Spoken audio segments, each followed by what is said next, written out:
you clicked on this video, that means you're either looking to buy a Jeep Gladiator or you already own one and you're curious if anyone has gone through the same things you have.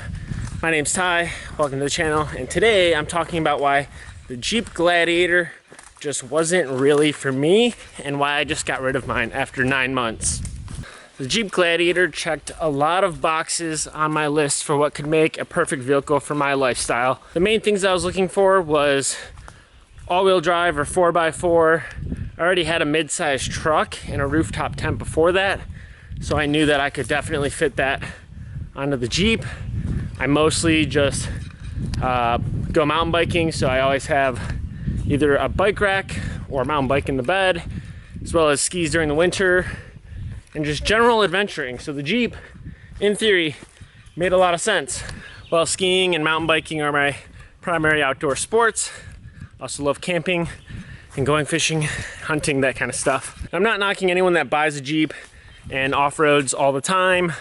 If that's your jam, I'm sure you're loving it, and what I'm saying won't really apply to you. This is my experience, so let's get into it. The very first test I did when I went to go test drive the Jeep was to see if I even fit in the thing. I'm 6'5", about 190 pounds, so having enough headroom was kind of a make or break for me, and it kind of worked out. I knew pretty immediately that I was going to need seat jackers, which are these little mounts that raise the lower part of the seat so that your longer legs are a bit more comfortable. So there were several things about the Jeep that just felt like I was putting a band-aid on it. I didn't like that I had cloth seats, so I eventually got seat covers. My legs were uncomfortable, so I had to get seat jackers. I needed a bed liner and a tonneau cover because it didn't come with my Jeep.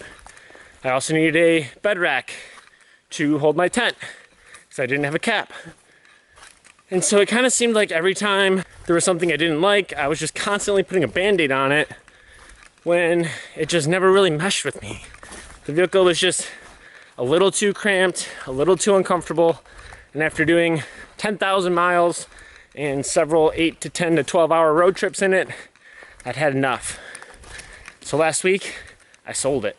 In all of my years of owning trucks or off-road vehicles, any of that stuff, I've never once needed to fully use the 4x4, any extra traction devices to get where I wanted to go.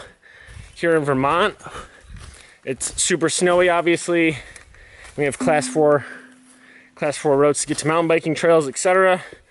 But I've never needed a lift kit, bigger tires, a winch, or anything super heavy off-road oriented to get to where I wanted to be.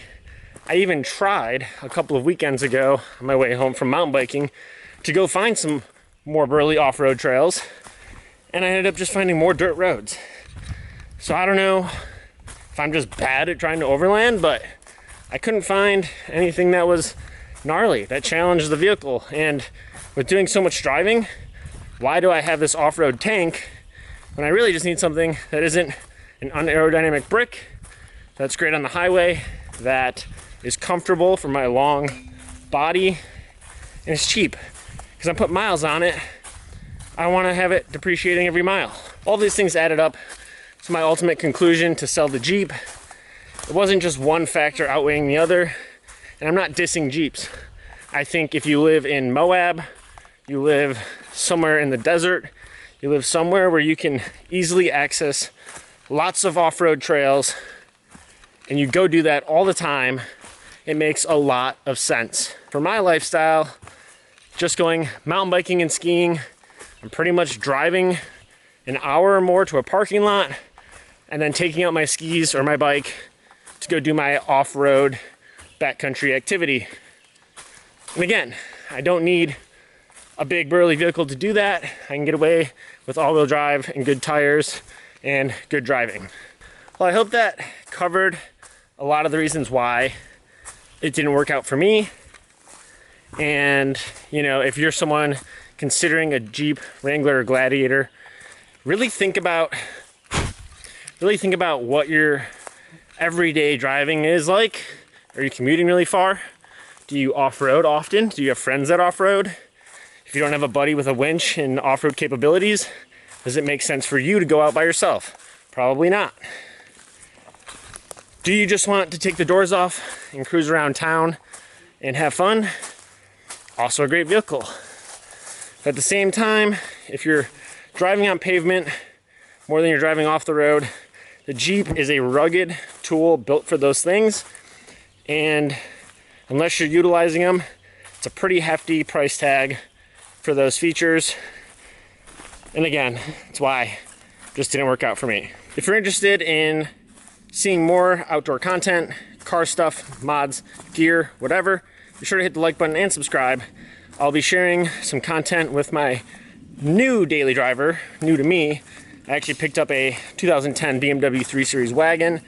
This channel had a lot of BMWs in the past, so kind of going back to my roots there. And it's a great little car. It's gonna do all the things I want, cheaply, affordably. I know how to work on those cars, and it's gonna be just a great little get around town vehicle for me, which is exactly what I need at this exact point in my life. I would love a big, cool truck in the future, but right now, that's not the priority.